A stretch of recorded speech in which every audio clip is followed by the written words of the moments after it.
খাওয়ানো হয়। প্রসাদে কত রকম পদ থাকে? পদ থাকে সিদ্ধ চালের ভাত, সামান্য পোলাও, আলু ভাজা, শাক ভাজা। 251 টাকা হলে ওটা হচ্ছে মায়ের সাজ, মায়ের নিত্যকার পুজোতে যা যা লাগে সবকিছু থাকবে। যেমন আলতা। এটা হচ্ছে দক্ষিণ দিকের প্রবেশদ্বার আর এইটা হচ্ছে পূর্ব দিকের প্রবেশদ্বার। মন্দির চত্বরে এখানটাতে পুরোটাই আপনারা গাড়ি পার্কিং এর একদম আগে থেকে ফোন করতে হয়, ফোন করলে দোকানদাররা কেটে রাখে। 860।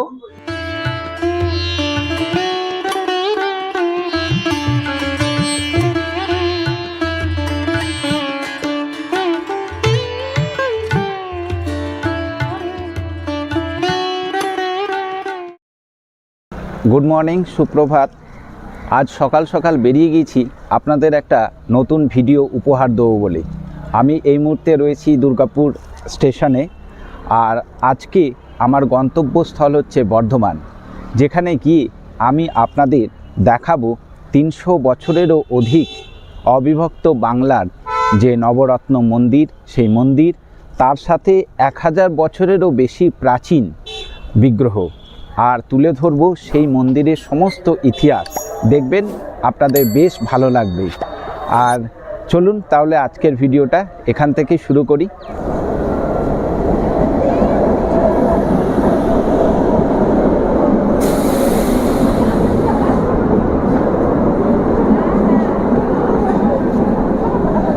29শে জানুয়ারি সকাল 7:05 দুর্গাপুর স্টেশনের 4 নং প্ল্যাটফর্ম থেকে আমার ট্রেন রওনা দিয়েছে তার আজকের গন্তব্য বর্ধমানের উদ্দেশ্যে।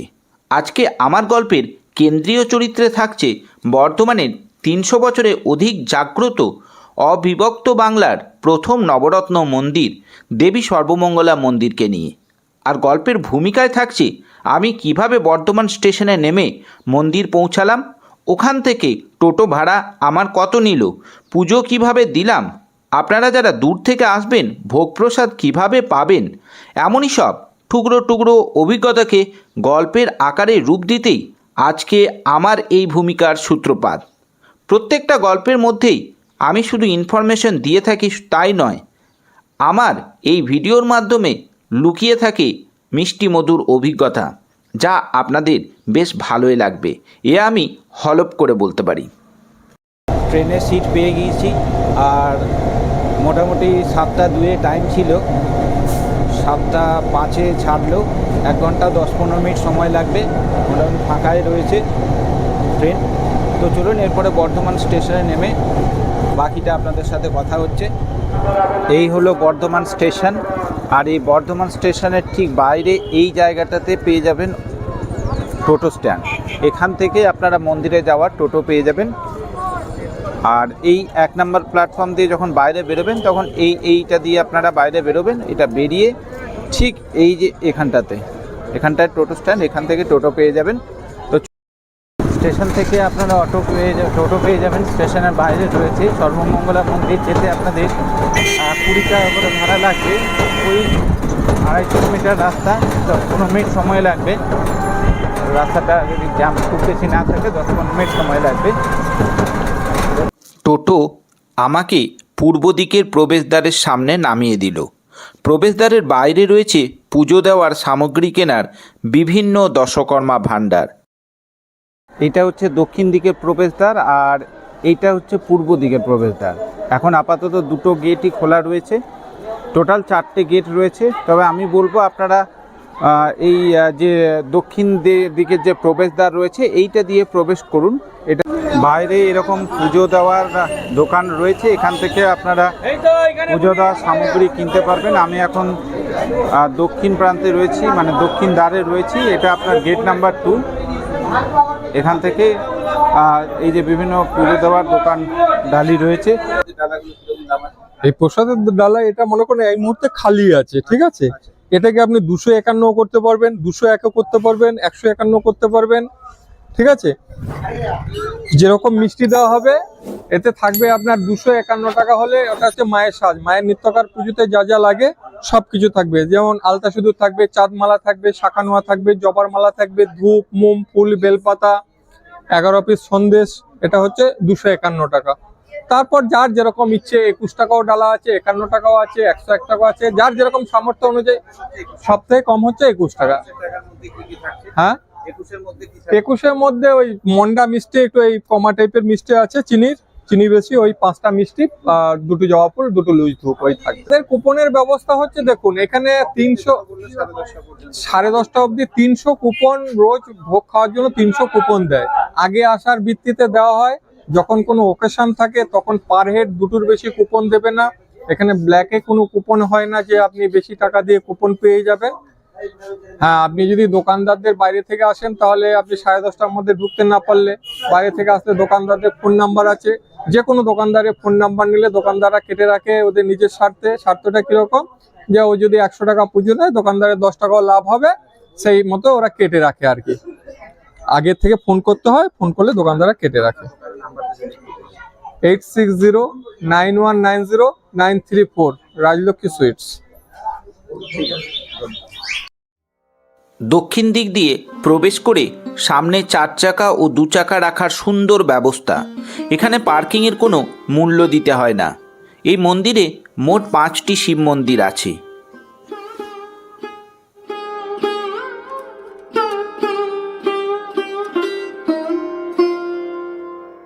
দক্ষিণ দ্বার দিয়ে ঢুকে আপনারা প্রথম যে 2টি শিব মন্দির দেখতে পাবেন, এই মন্দিরের প্রতিষ্ঠাতা রাজা কীর্তিচাঁদ রায়ের পুত্র চিত্রসেন তার 2 রানীর নামে এই শিব মন্দির প্রতিষ্ঠা করেছিলেন। আপনারা এই মুহূর্তে ডান দিকের যে প্রথম শিব মন্দিরটি দেখছেন, তা রাজা চিত্রসেন তার প্রথম পত্নী চন্দ্রকুমারীর নামে চন্দ্রেশ্বর শিব মন্দিরটি নির্মাণ করেন।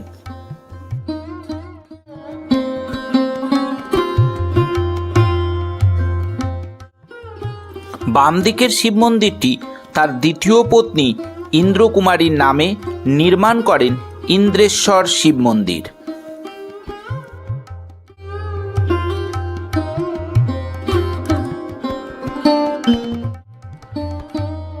সামনে দেখছেন যাত্রীনিবাস।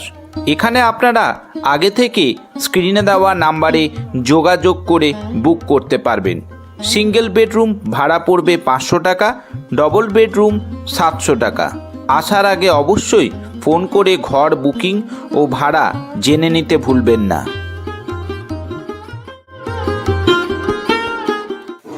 ভিতরে প্রবেশ করে দেখলাম মূল মন্দিরের বাইরে রয়েছে একটা মনস্কামনা পূরণের বৃক্ষ, যেখানে একজন ভক্ত নিষ্ঠার সাথে ঢিল বাঁধার জন্য সুতো কিনছে। আপনারাও নিজেদের মনের ইচ্ছা জানিয়ে এই বৃক্ষে ঢিল বাঁধতে পারেন।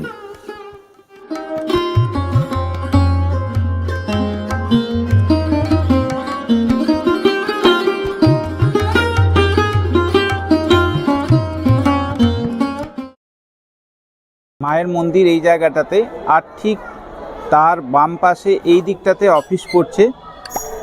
আপনাদেরকে দেখায়,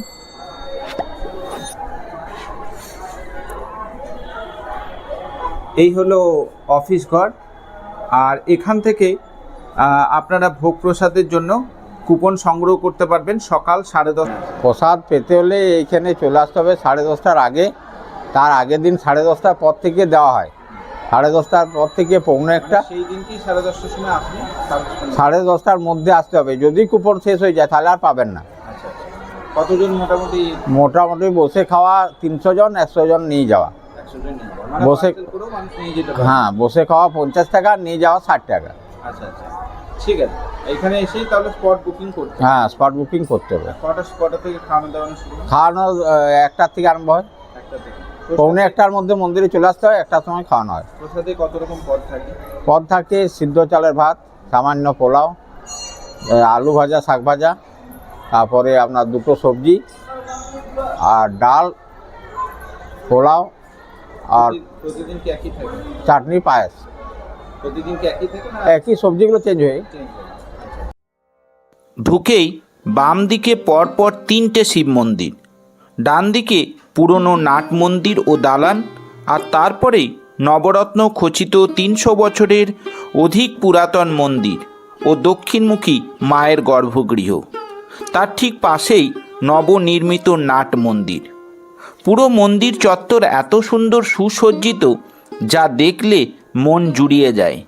চলুন পুরো মন্দির চত্বর ঘুরে ঘুরে আপনাদের দর্শন করায়।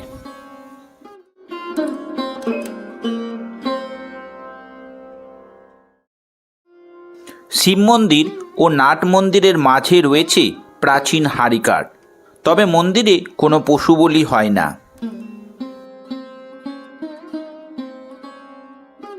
বাম দিকের পরপর তিনটি শিব মন্দিরের শেষের দিক থেকে প্রথম শিব মন্দিরটি কমলেশ্বর। উত্তরমুখী এই মন্দিরটি দেউল শ্রেণীর।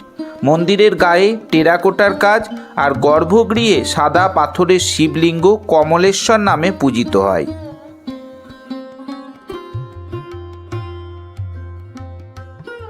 মাঝে দক্ষিণমুখী মন্দিরটির নাম মিত্রেশ্বর।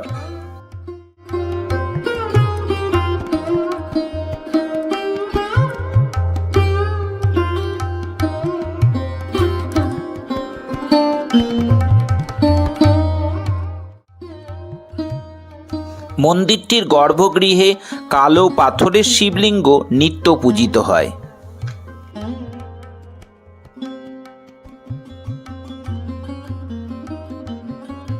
প্রথম শিব মন্দিরটির নাম রামেশ্বর। এটিও দেউল শ্রেণীর উত্তরমুখী মন্দির।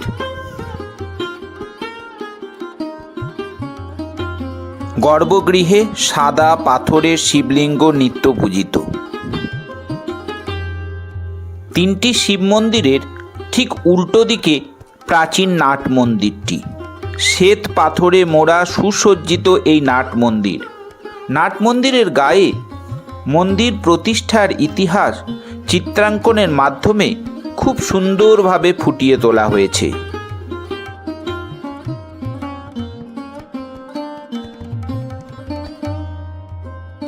মায়ের মূর্তি সম্বন্ধে কথিত আছে, তখন বর্ধমানের উত্তরে অনেক পুকুর, ধানক্ষেত ও জলা জায়গা ছিল। ওখানে অনেক বর্গক্ষত্রিয়দের বাস ছিল। তারা ওই পুকুর ও জলা জায়গা থেকে জাল দিয়ে মাছ, গুগুলি, শামুক, কাঁকড়া ইত্যাদি ধরত। একদিন একজনের জালে একটি শিলাখণ্ডের মতো পাথর ওঠে। তারপরে ওই পাথরের উল্টো দিকে তারা শামুক, গুগলি থেতো করত। তখন শামুক গুগলির খোল পুড়িয়ে চুন তৈরি করা হতো। একদিন ভুল করে শামুক গুগলির সঙ্গে ওই শিলামূর্তিটিও অগ্নিকুণ্ডে পড়ে যায়, কিন্তু আগুনে শিলামূর্তির কোনো ক্ষতি হয়নি। সেই দিনই বর্ধমানের রাজা স্বপ্ন দেখেন দেবী সর্বমঙ্গলা তাকে স্বপ্নাদেশে বলছেন, আমি দামোদরের তীরে চুনের ভাটায় আছি, তুমি আমাকে উদ্ধার করে পুজো করো। ভোর না হতেই রাজা চুনের ভাটায় গিয়ে জানতে পারেন তিনজন ব্রাহ্মণ শিলামূর্তিটি নিয়ে গেছেন। রাজা সেই ব্রাহ্মণদের কাছে গিয়ে সেই স্বপ্নাদেশের কথা বলেন, কিন্তু সেই ব্রাহ্মণ শিলামূর্তি দিতে অস্বীকার করে। তখন রাজা প্রস্তাব দেন দেবীর অধিকারী ব্রাহ্মণই থাকবেন, রাজা শুধু মন্দিরের প্রতিষ্ঠা করবেন ও পূজার ব্যবস্থা করবেন। সেই মতো রাজা মন্দির নির্মাণ করেন, তাতে ওই শিলামূর্তি প্রতিষ্ঠা করে এবং পুজোর ব্যবস্থা করেন। মন্দিরের বিগ্রহ প্রায় 1000 বছরের বেশি পুরনো। 1702 সালে বর্ধমানের মহারাজা কীর্তিচাঁদ এই মন্দিরটি তৈরি করেন।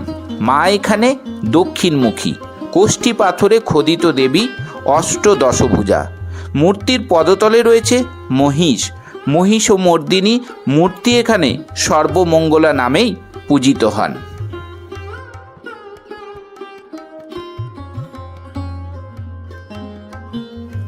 মূল মন্দিরের ঠিক পাশেই রয়েছে খুব সুন্দর একটা ফুলের বাগান, যা এক লহমায় আপনার দৃষ্টি আকর্ষণ করবেই।